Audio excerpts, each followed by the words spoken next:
ത്രിയേക ദൈവത്തിന് സ്തുതി. ഇന്ന് പീഡാനുഭവ വാരത്തിൽ ചൊവ്വാഴ്ച ദിവസം നമുക്ക് നൽകപ്പെട്ടിരിക്കുന്ന ഏവൻഗേലിയോൻ വേദഭാഗം വിശുദ്ധ മത്തായി എഴുതിയ സുവിശേഷം 24 അധ്യായം 1 മുതൽ 28 വരെയുള്ള വേദഭാഗങ്ങളാണ്. എൻ്റെ ആദ്യ 2 വാക്യങ്ങൾ ഒരു വാക്യമായി വായിച്ചു കൊള്ളട്ടെ. യേശു ദൈവാലയം വിട്ടു പോകുമ്പോൾ ശിഷ്യന്മാർ അവന് ദൈവാലയത്തിൻ്റെ പണി കാണിക്കേണ്ടതിന് അവൻ്റെ അടുക്കൽ വന്നു. അവൻ അവരോട്, ഇതെല്ലാം കാണുന്നില്ലയോ? ഇടിഞ്ഞു പോകാതെ കല്ലിന്മേൽ കല്ല് ഇവിടെ ശേഷിക്കയില്ല എന്ന് ഞാൻ സത്യമായിട്ട് നിങ്ങളോട് പറയുന്നു എന്ന് പറഞ്ഞു.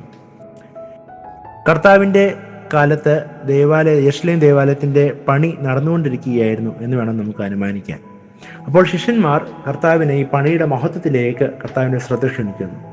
വിശുദ്ധ മർക്കോസ് എഴുതിയ സുവിശേഷം 13 അധ്യായം 1 വാക്യത്തിൽ ശിഷ്യന്മാരിൽ ഒരുത്തൻ കർത്താവിനോട് പറയുന്നു, ഇതാ നോക്കൂ, എങ്ങനെയുള്ള കല്ല്, എങ്ങനെയുള്ള പണി. അങ്ങനെ പണിയുടെ മഹത്വത്തിലേക്ക്, ദേവാലയത്തിൻ്റെ മഹത്വത്തിലേക്കാണ് കർത്താവിൻ്റെ ശ്രദ്ധ ക്ഷണിക്കുന്നത്. എന്നാൽ കർത്താവിൻ്റെ ഉത്തരം വളരെ സ്ഫോടനാത്മകമാണ്. കർത്താവ് പറയുന്നു, ഇതെല്ലാം ഇടിഞ്ഞു പോകാതെ കല്ലിന്മേൽ കല്ല് ശേഷിക്കാത്ത സമയം വരും, കാലം വരും. എന്നാൽ പിന്നീട് കർത്താവുമായിട്ട് തനിച്ചിരിക്കുമ്പോൾ ശിഷ്യന്മാർ ചോദിക്കുന്നു, എന്താണ് നീ പറഞ്ഞതൊക്കെ എപ്പോഴാണ് സംഭവിക്കാൻ പോകുന്നത്? എപ്പോഴാണ് ലോകാവസാനം വരുന്നത്? എപ്പോഴാണ് നിന്റെ വരവ് വരുന്നത്? അതൊക്കെ അടയാളം എന്താണ്? പിന്നീടുള്ള വാക്യങ്ങളിലൊക്കെ കർത്താവിൻ്റെ ആ പഠിപ്പിക്കലുകളാണ് നമുക്ക് കാണുവാൻ സാധിക്കുന്നത്. യഹൂദന്മാരെ സംബന്ധിച്ച് യെരുശലേം ദേവാലയം എന്ന് പറയുന്നത് അവരുടെ ഭക്തിയുടെ സ്ഥിരാകേന്ദ്രമാണ്. അവരുടെ ഭക്തി ദേവാലയത്തെ ചുറ്റിപ്പറ്റിയാണ്. കർത്താവ് പറഞ്ഞു, ഇതൊന്നും ഇവിടെ നിലനിൽക്കുകയില്ല, ഇതൊന്നും കല്ലിന്മേൽ കല്ല് ശേഷിക്കാതെ തകർന്നു പോകും. പിന്നെ എന്താണ് നിലനിൽക്കുന്നത്?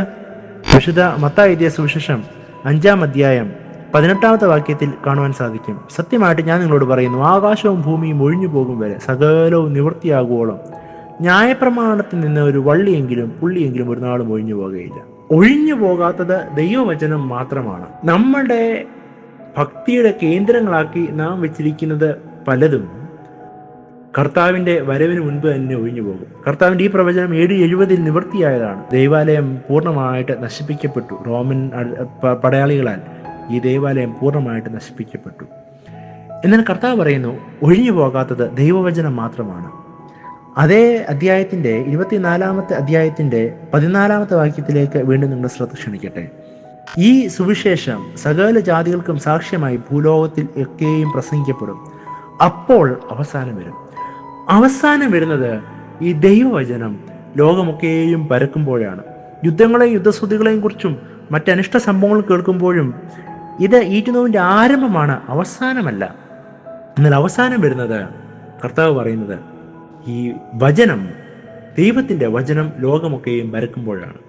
അതുകൊണ്ട് പ്രിയ ദൈവജനമേ, ദൈവവചനമാണ് നമ്മുടെ ജീവിതത്തിൻ്റെ പ്രധാന അടിസ്ഥാനം എന്ന് മനസ്സിലാക്കി അത് നമ്മുടെ ജീവിതത്തിൽ പ്രാവർത്തികമാക്കുവാൻ, മറ്റുള്ളവർക്ക് പകർന്നു നൽകുവാൻ ദൈവം തമ്പുരാൻ ഈ കഷ്ടാനുഭവ ആഴ്ചയിൽ നമ്മെ സഹായിക്കുമാറാകട്ടെ. ദൈവവചനം അനുസരിച്ച് ജീവിക്കുന്നതിന് നമുക്ക് നമ്മെ സമർപ്പിക്കാം. ആമേൻ.